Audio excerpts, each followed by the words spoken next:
পুরানো সময়ের কথা। বাগদাদের এক গ্রামে দুই ভাই থাকত, কিন্তু দুজনেই এক ছাদের নিচে জন্মালেও তাদের জীবন একদম আলাদা রাস্তায় চলছিল। বড় ভাই জালালউদ্দিন ভাগ্যের ধনী ছিল। সম্পদ যেন তার পায়ে লুটাত। বিশাল প্রাসাদ, মজবুত দেয়াল, চওড়া উঠান, চাকর বাকর, গবাদি পশু, শস্যে ভরা গুদান, তার ঘরে কোনো কিছুর অভাব ছিল না। সব দিকে সুখ, প্রতি মুহূর্তে আরামায়েশ। তার জীবনে অভাব, বঞ্চনা বা চিন্তার মতো শব্দগুলো অনেক দূরে রয়ে গিয়েছিল। অন্যদিকে ছোট ভাই করিম বক্স খুবই সরল, নরম মনের এবং নেক মানুষ ছিল। তার কাছে না ছিল সম্পদ, না ছিল সুবিধা।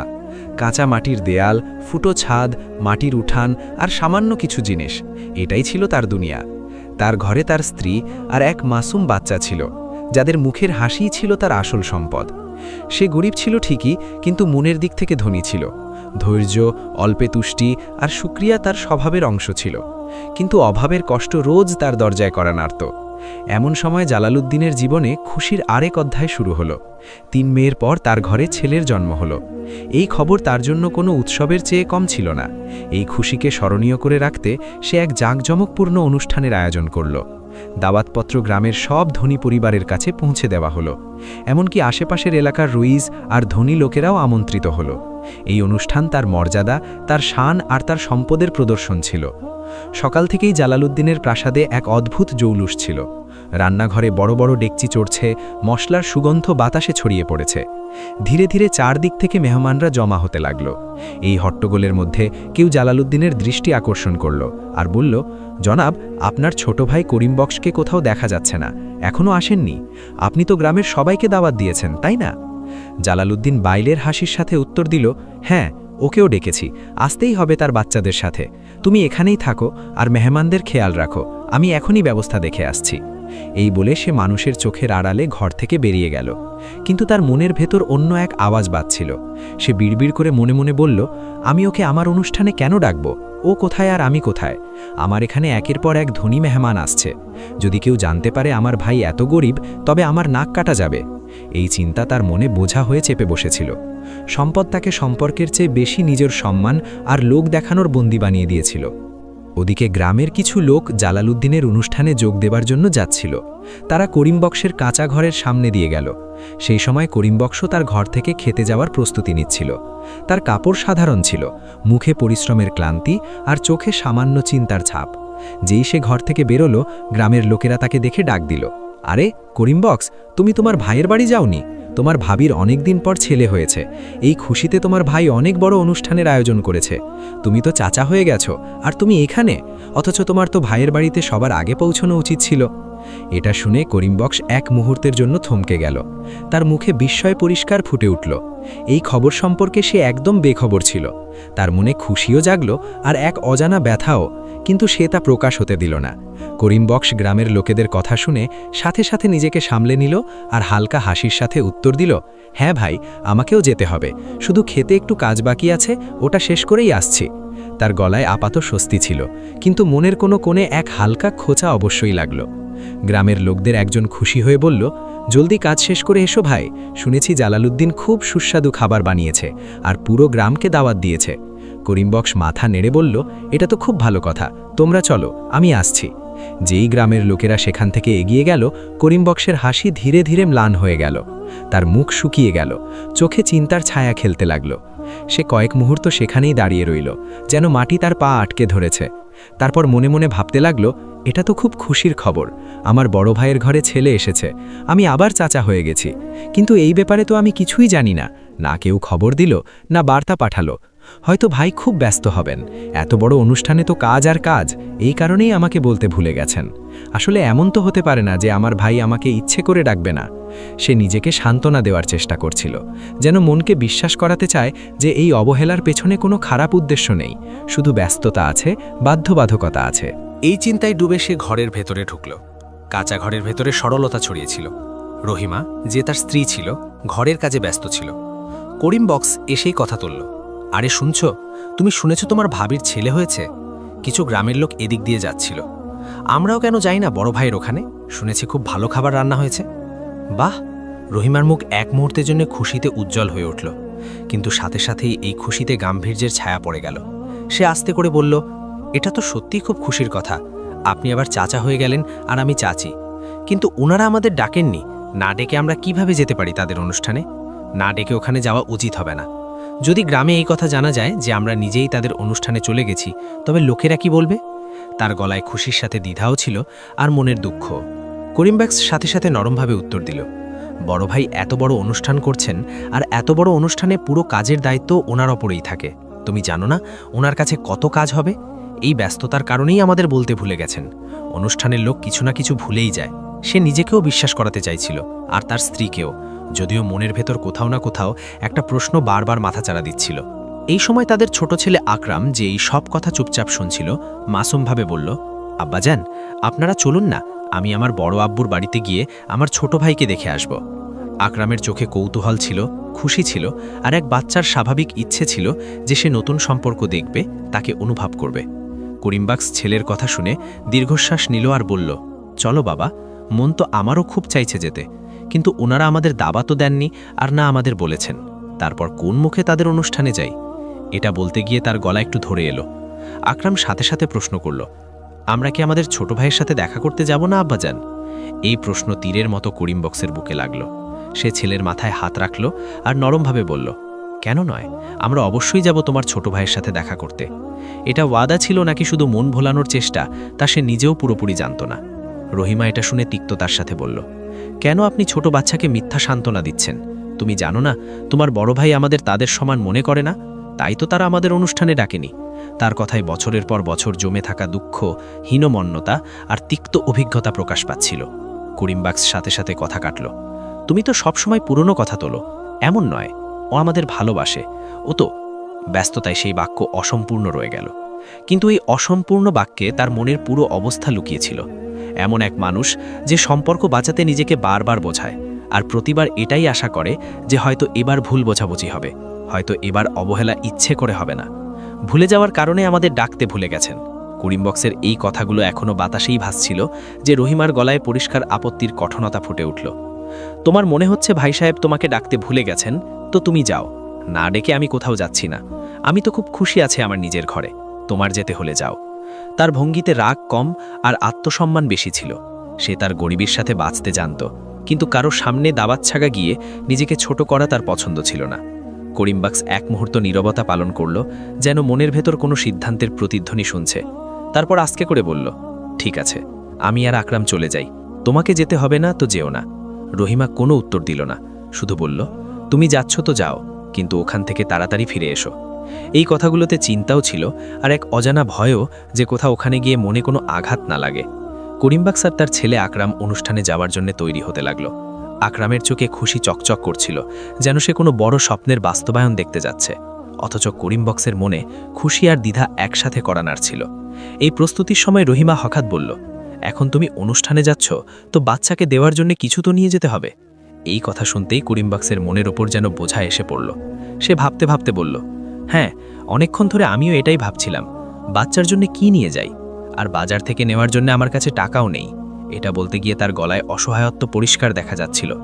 অভাব তাকে শুধু জিনিসপত্র থেকেই নয়, অধিকার থেকেও বঞ্চিত করে দিয়েছিল। রহিমা কিছু মুহূর্ত ভাবল, তারপর নজর ঘরের এক কোণায় ফেলে বলল, তুমি তো এই কাঠের দোলনাটা নিয়ে যাও, যা তুমি আকরামের জন্য বানিয়েছিলে। এখন আকরামের কোনো কাজে লাগছে না। করিমব্যাক্সের মুখে এক হালকা বিস্ময় ফুটে উঠল, তারপর সাথে সাথে মাথা নাড়ল, হ্যাঁ, এটাই নিয়ে যাই, এতে বাচ্চা খুব আরামে ঘুমাবে। ওই দোলনা শুধু কাঠের টুকরো ছিল না, বরং তার পরিশ্রম, তার ভালোবাসা আর তার হাতের দক্ষতার প্রমাণ ছিল। সে ওই দোলনা ওঠালো, আকরাম বাবার হাত ধরল, আর দুজনে ঘর থেকে বেরিয়ে পড়ল। সারা পথ আকরাম খুশিতে কথা বলতে থাকল, অথচ করিমব্যাক্সের পা ভারী ছিল, যেন প্রতি কদমে মনে কোনো প্রশ্ন জাগছে আর আবার থমে যাচ্ছে। কিছুক্ষণ পর বাবা ছেলে অনুষ্ঠানে পৌঁছে গেল। যেই করিমব্যাক্স নজর বোলালো, তার চোখ ধাঁধিয়ে গেল। সব দিকে ধনী মেহমান, দামি পোশাক, সোনালি উপহার, চকচকে গহনা আর সুন্দর মোড়কে মোড়ানো উপহার দেখা যাচ্ছিল।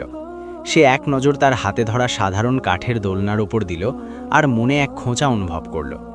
এখানে তো খুব ধনী মেহমান এসেছে, আর বাচ্চাকে দেওয়ার জন্য চমৎকার আর দামি উপহার এনেছে। আমার দোলনা তো এদের সামনে কিছুই না। সে তার দোলনা দেখতে থাকল, তারপর মেহমানদের উপহারগুলো। মনে মনে নিজেকে প্রশ্ন করল, আমি কেন এই দোলনা এখানে আনলাম? এখানে তো একের চেয়ে এক সেরা উপহার আছে বাচ্চার জন্য। আমিও কি ভাবছি, হাতের তৈরি জিনিস আর বাজারের জিনিসের মধ্যে কি কোনো তুলনা হয়? কিন্তু এই চিন্তার সাথে তার মনের কোনো কোণ থেকে আর একটা আওয়াজ উঠল, বড় ভাই নিশ্চয়ই আমার দোলনা পছন্দ করবেন, কারণ আমার দোলনা সবচেয়ে মজবুত, এটা আমি নিজের হাতে বানিয়েছি। এটা ভেবে সে নিজেকে সামলালো আর মেহমানদের মাঝে ঘুরতে লাগলো। সে একদিক থেকে অন্যদিকে যেত, লোকদের দেখত, তাদের কথা শুনত, কিন্তু মন অন্য কোথাও আটকে ছিল। এই সময় জালালউদ্দিনের স্ত্রীর নজর করিম বক্সের ওপর পড়ল। সে একটু ভালো করে দেখল আর জালালউদ্দিনকে বলল, আরে দেবর সাহেব আর আক্রান্ত এসে গেছে, কিন্তু যাকে দেখা যাচ্ছে না। জালালউদ্দিন চমকে উঠে বলল, কোথায় এসেছে? আমাকে তো কোথাও দেখা যাচ্ছে না। তার স্ত্রী হাতের ইশারায় দেখালো, ওই তো মেহমানদের মাঝে। ওদিকে করিম বক্সের কাছে কিছু মেহমান এলো। তার সাধারণ পোশাক, পায়ের মাটি আর হাতে কাঠের দোলনা তাদের চোখে খটকা লাগতে লাগলো। এক মেহমান একটু অবাক হয়ে আর কিছুটা ঠাট্টা করে জিজ্ঞেস করল, আরে তুমি কে? আর এটা কেমন পোশাক পরে এসেছো? আর এই কাঠের দোলনা নিয়ে এসেছো এই যুগে? চলো নিজের পরিচয় তো দাও, তুমি কে আর এখানে কি করছো? এই প্রশ্ন শুনতেই করিম বক্সের বুকটা ধক করে উঠল। তার গালে লজ্জার লাল আভা দৌড়ে গেল। সে চুপচাপ দাঁড়িয়ে রইল আর মনে মনে ভাবতে লাগল, এমন চিন্তা যাতে তার সারা জীবনের বঞ্চনা, তার সরলতা আর তার আত্মসম্মান একসাথে গুটিয়ে এলো। কিন্তু এখনই দোলনা তাকে ভারী মনে হচ্ছিল, কারণ মেহমানদের চমৎকার উপহারের শাড়ি আর জালালউদ্দিনের প্রাসাদের দৃশ্য তার সামনে ছড়িয়েছিল। সে মনে মনে বলছিল, যদি আমি এদের বলি যে আমি জালালউদ্দিনের ছোট ভাই, তবে এরা কি ভাববে? এক ভাই এত ধনী আর এক ভাই এত গরিব যে সে অনুষ্ঠানে একজোড়া কাপড়ও ঠিকমতো পরে আসতে পারে না। এর চেয়ে ভালো তো আমি মিথ্যা বলে দিই, আমি জালালউদ্দিন সাহেবের শ্রমিক। এটা ভাবতে ভাবতে তার হাতে দোলনা আরও ভারী মনে হতে লাগলো। বুকের ধরফরানি বেড়ে গেল, চোখ ছোট হয়ে গেল আর পা মাটিতে জমে রইল।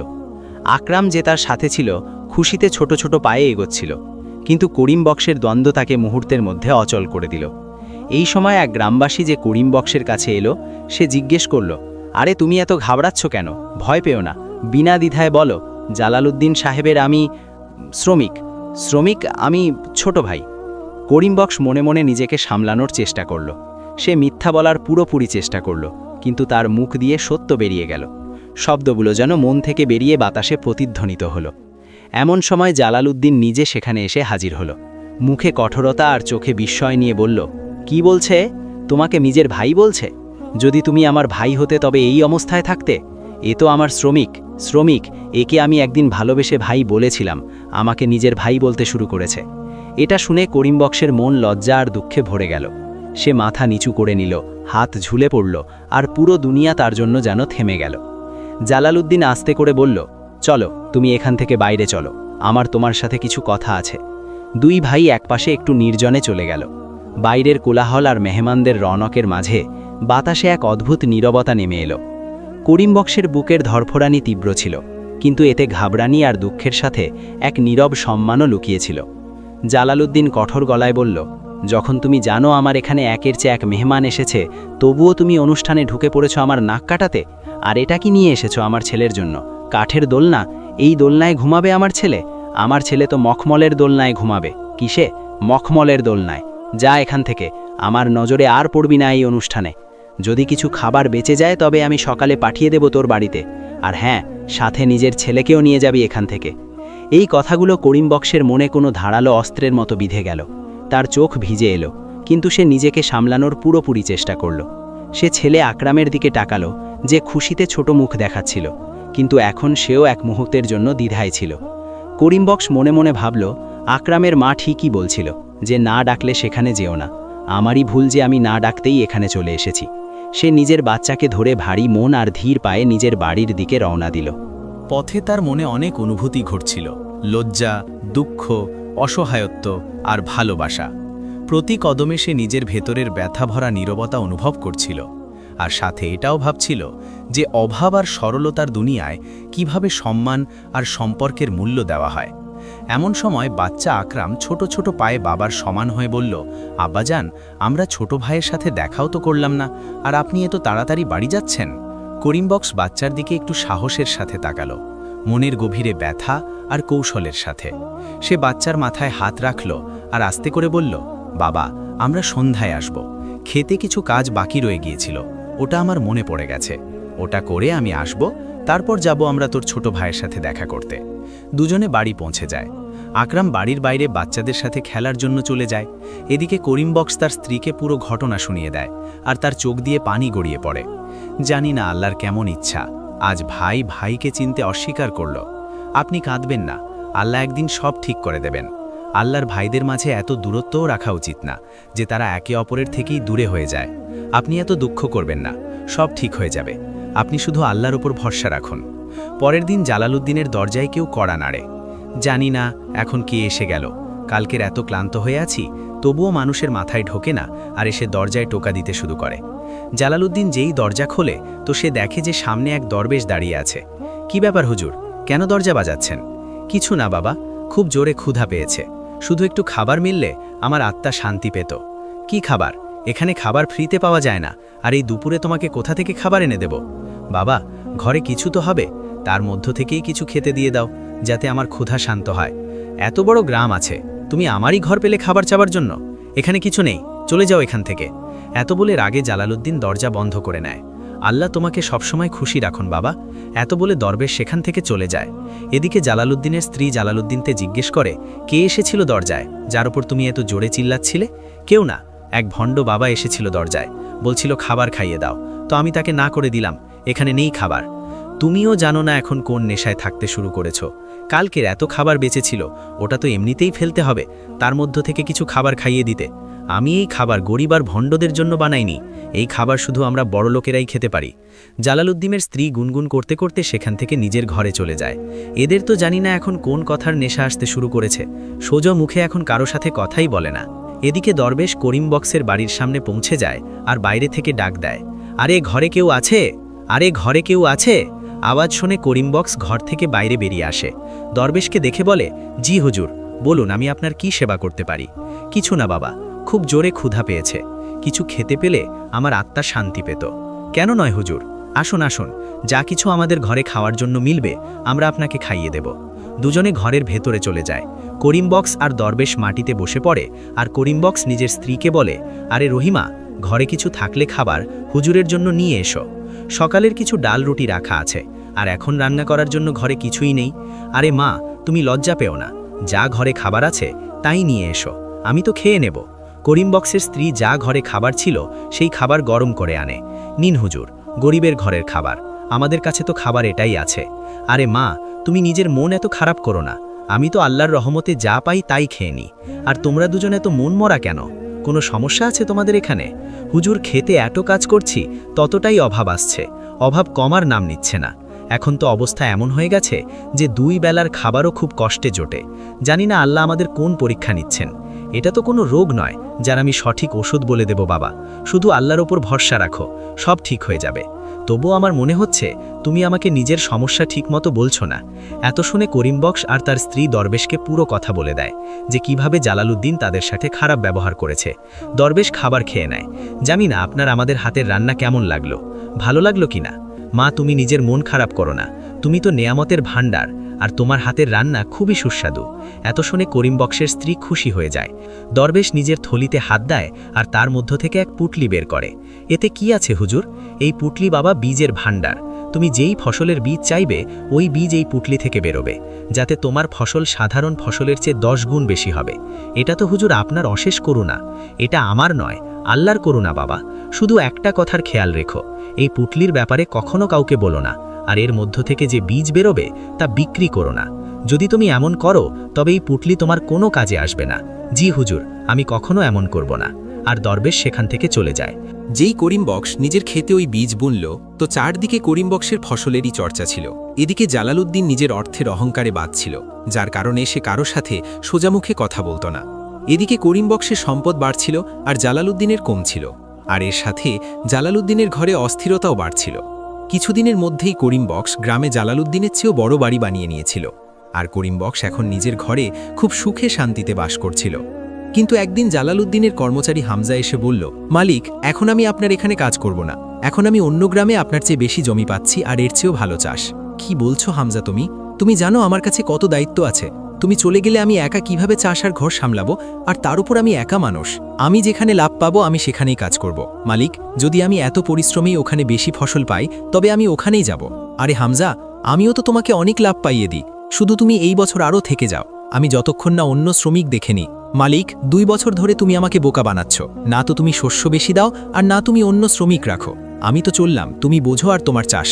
আরে না, হে তো চলে গেল। এখন আমি কি করি? অনেক বছর ধরে আমি খেতে কাজও করিনি, যার ফলে এখন আমার দ্বারা খেতে কাজও হবে না। কেননা আমি করিম বক্সের ওখানে যাই। এতদিনে তো সে তার সব জমি বিক্রি করে দিয়েছে হবে, কারণ অবস্থা তো এমনিতেও খারাপ চলছিল তার। সে নিশ্চয়ই আমার খেতে কাজ করে নেবে। জালালউদ্দিন করিম বক্সের সাথে দেখা করার জন্য রওনা দেয়। যেই সে তার বাড়ির সামনে পৌঁছায়, তো সে করিম বক্সের বাড়ি খোঁজার জন্য ওই মহল্লায় চারদিকে ঘোরে। এদিকেই ছিল তার কুড়ে ঘর। জানি না কোথায় গেল, অনেকক্ষণ ধরে খুঁজছি, পাচ্ছি না। তখনই সেখান দিয়ে গ্রামের লোক যাচ্ছিল। তো জালালউদ্দিন ওই লোককে জিজ্ঞেস করে, আরে ভাই, করিম বক্সের কুড়ে ঘর ছিল এখানে, ওটা কোথায়? কতদিন পর আসছো ভাই এদিকে? বিয়ের পর এখন এসেছি এদিকে, এই জন্যেই তো তোমাকে ওই কুড়ে ঘর মিলছে না। আরে ভাই, তুমি যে সামনে মহল দেখছো বহুতল, এটাই বাড়ি করিম বক্সের। এটা কিভাবে হতে পারে? 2 বছর আগে তো এই গরিব ছিল। হ্যাঁ ভাই, 2 বছর আগে গ্রামে সবচেয়ে গরিব লোক এই ছিল।